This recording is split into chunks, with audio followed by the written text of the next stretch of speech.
इस कहानी की शुरुआत में हम एक बच्चे को समुद्र में डूबते हुए देखते हैं। वो किसी तरह अपने आप को एक लकड़ी के सहारे बचाने की कोशिश कर रहा होता है। अब सीन यहाँ से शिफ्ट होती है और हम मेजी नाम की एक लड़की को देखते हैं जो अपने कुछ दोस्तों को समुद्री शिकारियों की कहानियां सुना रही होती है कि बहुत साल पहले समुद्री जानवर तट पे आके सब कुछ तबाह कर देते थे। कोई भी जहाज समुद्र में जाने से डरता था, लेकिन शिकारियों के आने से आज वक्त बदल चुका है, क्योंकि वो ऐसे बहादुर हैं जो उन्हीं के इलाके में जाके उनसे जंग करते हैं और एक एक करके उन सारे डरावने जानवरों को खत्म करते हैं। उन शिकारियों के सबसे महान जहाज का नाम तूफान था और सबसे महान शिकारी उसका कैप्टन क्रो था। तभी वहाँ पे उन बच्चों की मेड आ जाती है।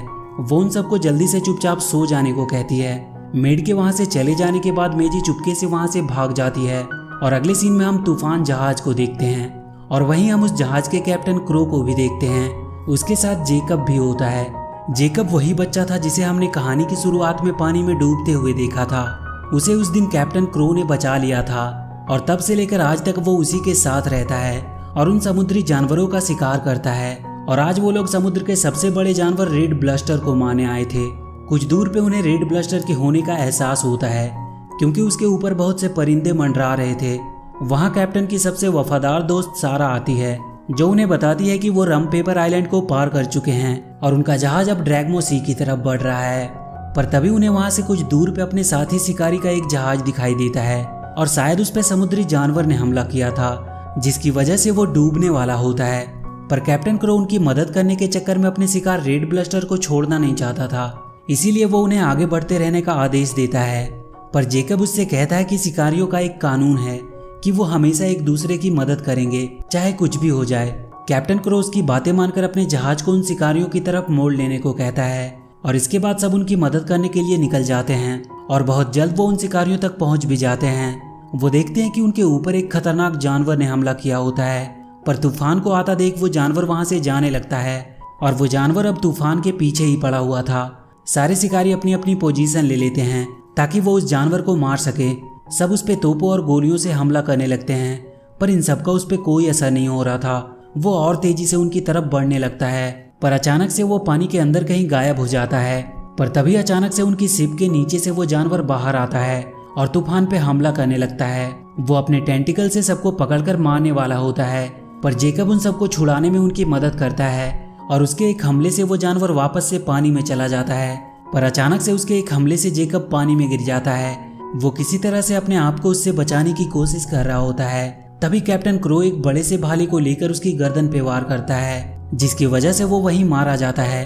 पर उसके डूबने से पहले कैप्टन उसकी सींग काटकर निशानी के तौर पे ऊपर शिप पे ले आता है। पर इन सब में उनका जहाज अब पूरी तरह से डैमेज हो चुका था और उनका शिकार रेड ब्लस्टर भी उनके हाथ से अब जा चुका था। वो वहां से वापस घर जाने लगते हैं ताकि वो जहाज को रिपेयर करवा के फिर वापस आकर रेड ब्लस्टर को पकड़ सके।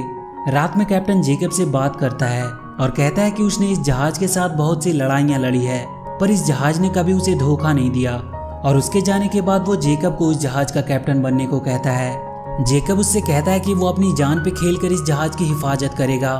और अगली सुबह वो अपने राज्य में वापस आ जाते हैं। शहर के सभी लोग उनका अच्छे से स्वागत करते हैं। वहाँ मेजी भी आई होती है। वो जाकर किसी तरह जेकब से बात करने की कोशिश करती है। वो उससे कहती है कि उसने उनकी सारी कहानियां पढ़ी है और वो भी उनके जैसा ही एक शिकारी बनना चाहती है, क्योंकि उसके माँ बाप भी एक शिकारी थे और उन जानवरों से लड़ते लड़ते ही वो मारे गए।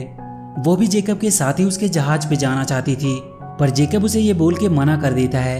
इस पर मेजी उससे कैप्टन क्रो से जाकर बात करने को कहती है, पर जेकब उसे पकड़कर एक गाड़ी में बिठा देता है और उसे उसके अनाथ आश्रम छोड़ आने को कहता है। अगले दिन कैप्टन क्रो जेकब और सारा के साथ राजा के महल में जाता है ताकि उन समुद्री जानवरों को मारने के लिए अपना इनाम हासिल कर सके। पर वहां की रानी उनसे कहती है कि उन्हें रेड ब्लस्टर को मारने को कहा गया था और उनके जनरल के मुताबिक वो लोग रेड ब्लस्टर को पकड़ने ही वाले थे, पर उन्होंने उसे जाने दिया। वहां के राजा ने अब एक नया जहाज बनाया था जिसे वो जनरल लीड करने वाला था और अब वो उन शिकारियों को समुद्र में जाने नहीं देना चाहते थे क्योंकि ये उन्हें बहुत महंगा पड़ रहा था। पर कैप्टन इस बात से गुस्सा हो जाता है। तभी जेकब उन्हें शांत करते हुए राजा से एक आखिरी चांस उन्हें देने को कहता है ताकि वो रेड ब्लस्टर को पकड़ सके और जनरल भी अपनी तरफ से इस नए जहाज से उसे पकड़ने की कोशिश कर सकता है और जो भी उसे पहले पकड़ के ले आएगा उसी की बात मानी जाएगी। राजा इसके लिए तैयार हो जाता है और इसके बाद कैप्टन अपने मिशन पे निकल जाता है और वो लोग रेड ब्लस्टर को पकड़ने का प्लान बनाने लगते हैं। कैप्टन क्रो सबको मोटिवेट करता है कि वो उस शैतान को जरूर पकड़ कर लाएंगे। इसके बाद सब वहाँ पे जश्न मनाने लगते हैं। तभी वहाँ के एक ड्रम में उन्हें मेजी मिलती है।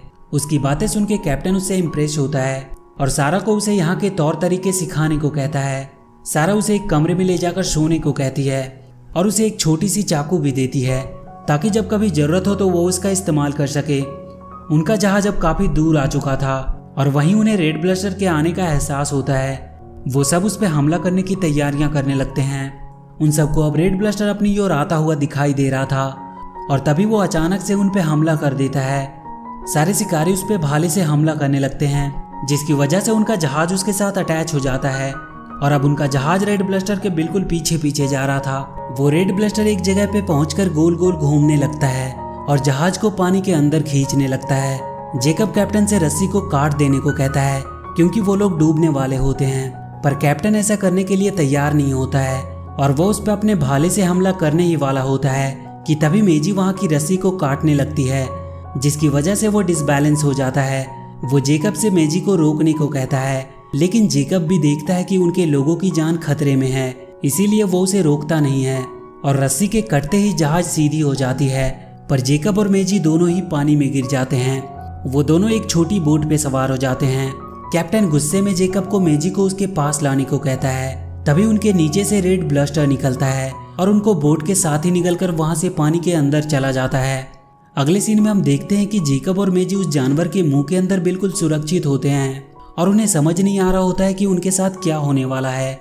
वो दोनों वहां से बाहर निकलने की कोशिश करने लगते हैं और इसी दौरान वो उस जानवर की नाक के पास पहुंच जाते हैं, जहां से उन्हें बाहर का नजारा साफ साफ दिखाई दे रहा था। वो जानवर एक आइलैंड की तरफ बढ़ रहा होता है। जेकब उस जानवर को मारने का सोचता है, पर मेजी उसे बार बार समझाने की कोशिश कर रही होती है। इसी बीच वो जानवर जोर से चीखता है, जिससे वो दोनों उस आइलैंड पे आकर गिरते हैं और वो जानवर उस जंगल के अंदर चला जाता है।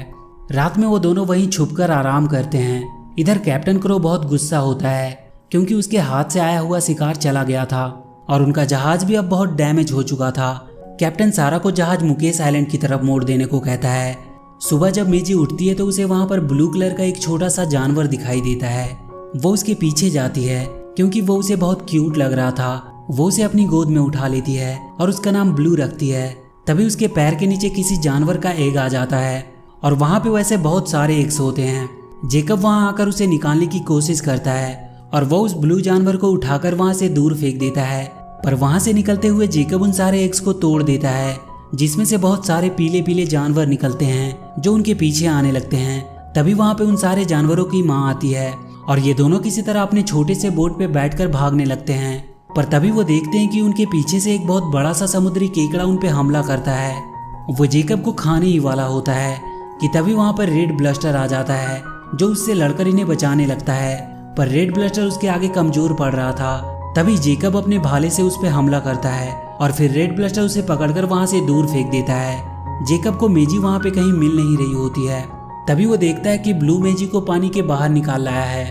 वो दोनों अब अपने छोटे से बोट पे बैठकर वहां से निकलने के बारे में सोचने लगते हैं। मेजी अब रेड ब्लस्टर को इशारों में बताकर उन्हें यहाँ से उनके आइलैंड पे ले जाने को कह रही होती है और तभी रेड उनकी बोट को अपने ऊपर उठा लेता है और वहां से आगे बढ़ने लगता है। जेकब को ये सब देखकर बिलीव नहीं हो रहा था कि वो जानवर उनकी मदद कर रहा है। जेकब अपने मैप के डायरेक्शन में रेड को मुड़ाने की कोशिश करता है, पर वो रेड को समझाने में नाकाम रहता है। फिर मेजी अपने अंदाज में उसे समझाती है, जो उसे अच्छे से समझ में आ जाती है और रेड उनके मुताबिक उस डायरेक्शन में मुड़ जाता है। मेजी को रेड के पीठ के ऊपर बहुत से तीर और भाले फंसे हुए दिखाई देते हैं, जिन्हें वो निकालने की कोशिश करने लगती है। इधर कैप्टन क्रो तब तक मुकेश आइलैंड तक पहुंच चुका होता है। वो वहां ग्वेन बेटरबी नाम की एक चुड़ैल से मिलने आया था ताकि वो रेड ब्लस्टर को मारने के लिए उससे एक शक्तिशाली हथियार हासिल कर सके। वो चुड़ैल उसे एक पावरफुल हथियार देने को राजी हो जाती है, जिसमें किसी भी बड़े से बड़े राक्षस को मारने का जहर होता है, पर इसके बदले में वो कैप्टन की सारी खुशियां छीन लेने की बात करती है। रात में जेकब मेजी की वो किताब को पढ़ता है, जिसमें समुद्री जानवरों के हमलों के बारे में लिखा गया होता है, पर जेकब को वो कहानियां सच्ची नहीं लगती है, क्योंकि उसने कभी ऐसे टापू का नाम नहीं सुना था जिसे समुद्री जानवरों ने तबाह किया हो। बहुत सारी बातें उसमें ऐसी लिखी थी जो बिल्कुल भी सही नहीं थी। मेजी उससे कहती है कि लोग इस किताब पे भरोसा करते हैं और इसीलिए उन्हें ये समुद्री जानवर बुरे लगते हैं, पर क्या पता इन जानवरों ने कभी ये जंग शुरू ही ना किया हो। जेकब को अब विश्वास होने लगता है कि वो समुद्री जानवर बुरे नहीं होते हैं। अब वो लोग ड्रैगमो आइलैंड तक पहुंचने वाले होते हैं। रेड उन्हें वहां उतार देता है, पर उसके जाने से पहले जेकब रेड ब्लस्टर से वादा करता है कि वो आज से कभी भी समुद्री जानवर का शिकार नहीं करेगा। वो ब्लू को भी वहीं उसके साथ छोड़ देते हैं। मेजी रेड से गले मिलकर उसे वहां से जाने को कहती है। तभी रेड उस आइलैंड की तरफ बढ़ने लगता है। वहां राजा के जनरल का जहाज होता है, जिसे देखकर रेड ब्लस्टर भड़क जाता है और वो उस जहाज की तरफ बढ़ने लगता है। जहाज की आर्मी उस पर हमला करने लगती है।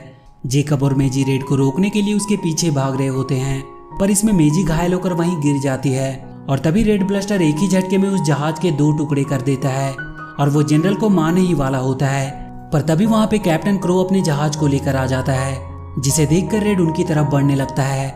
उसे अपनी तरफ आता हुआ देख वो लोग अपने हथियार में जहर भरने लगते हैं और जैसे ही रेड उनके नजदीक आता है वो उस हथियार से उस पर हमला कर देते हैं। रेड वहीं पे बेहोश हो जाता है, पर कैप्टन उसे मरने नहीं देता है और वो जहर वाला तीर निकाल लेता है, क्योंकि वो उसे पकड़कर जिंदा राजा के पास ले जाना चाहता था। और इसके बाद वो सब उसे चारों तरफ से मोटे मोटे रस्सियों से बांध देते हैं। तभी कैप्टन अपनी तरफ एक बोट आता हुआ देखता है, जिसपे जेकब और मेजी होते हैं। कैप्टन को ये देखकर विश्वास नहीं हो रहा था कि वो लोग अभी भी जिंदा हैं। मेजी का वहाँ अच्छे से इलाज किया जाता है। जेकब को वापस से जिंदा देखकर सब बहुत खुश होते हैं। वो रेड को अपने शिप से खींचते हुए अपने राज्य में ले जा रहे होते हैं और अगली सुबह वो अपने राज्य में पहुंच जाते हैं। वहाँ के सारे लोग रेड ब्लस्टर को पकड़ा हुआ देखकर खुशियां मनाने लगते हैं। वहीं हम ब्लू को देखते हैं, जो उस जहाज के पीछे पीछे ही वहां तक आ गया था। वो जाकर मेजी को उसके कमरे से निकाल देता है। वो वहां से बाहर निकलकर देखती है कि रेड बेहोश पड़ा हुआ है। वो उसके पास पहुंचने की कोशिश करने लगती है और जाकर उसके रस्सी को काटने की कोशिश करती है। इधर राजा और रानी कैप्टन क्रो के इस बहादुरी से बहुत खुश होते हैं और उसकी तारीफ करते हैं। कैप्टन उन सबके सामने ही रेड को मारने वाला होता है, पर जेकब वहां आकर उसे रोक देता है और कहता है कि वो उसे ऐसा करने नहीं देगा। पर कैप्टन उस पर हमला कर देता है और वो दोनों आपस में ही लड़ने लगते हैं। पर बहुत जल्द कैप्टन उसे हराकर पानी में गिरा देता है। तभी सारा आकर मेजी की मदद करती है और वो रस्सी को एक ही झटके में काट देती है। और अब रेड ब्लस्टर भी जागने लगता है, जिसकी वजह से मेजी और सारा पानी में गिर जाते हैं। रेड के जागने की वजह से वहां चारों तरफ अफरा तफरी मच जाती है। राजा अपने आर्मी को उसके ऊपर हमला करने का आदेश देता है। तभी रेड ब्लस्टर कैप्टन को देखता है, जो वहां से भाग रहा होता है। वो उसकी तरफ तेजी से बढ़ता है और उसे एक झटके में ही वहां नीचे गिरा देता है। वो उसे मारने ही वाला होता है कि तभी वहां मेजी आकर उसे रोक लेती है। ये देखकर सभी लोग हैरान हो जाते हैं। जेकब भी उसके पास आ जाता है और वो वहां पड़े भाले को उठाकर तोड़ देता है और कहता है कि आज से समुद्री जानवरों का शिकार बंद। वो दोनों रेड ब्लस्टर के ऊपर आ जाते हैं। मेजी वहां के सभी लोगों को बताती है कि उनकी किताबें में लिखा हुआ सब गलत है, वो बस एक झूठी कहानी है जिसे यहाँ के राजा सदियों से लोगों को बताते आ रहे हैं, ताकि वो शिकारियों को मरने के लिए समुद्र में भेज सके, जिनसे उनका ही फायदा होता है। वो सबसे इस लड़ाई को हमेशा के लिए खत्म करने को कहती है। पर राजा गुस्से में अपने जनरल को जल्दी से उस पर हमला करने को कहता है, पर जनरल भी उस पर हमला नहीं करना चाहता था। और अब तो वहाँ के सभी लोग भी मेजी और जेकब का साथ दे रहे थे। वो सब रेड को वहाँ से सही सलामत जाने देने को कहते हैं और इसके बाद जेकब और मेजी रेड को वहाँ से बाहर निकाल देते हैं। कैप्टन क्रो को भी अब एहसास हो गया था कि वो गलत सोचता था उन समुद्री जानवरों के बारे में, और उस दिन के बाद से शिकारी कभी भी उन समुद्री जानवरों के पीछे नहीं गए और जेकब मेजी के साथ ही रहने लगा, एक परिवार की तरह। और इसी के साथ ये मूवी यहीं पर खत्म हो जाती है। तो वीडियो अगर अच्छी लगी हो तो please do like and share the video and please subscribe to my channel and press that bell icon.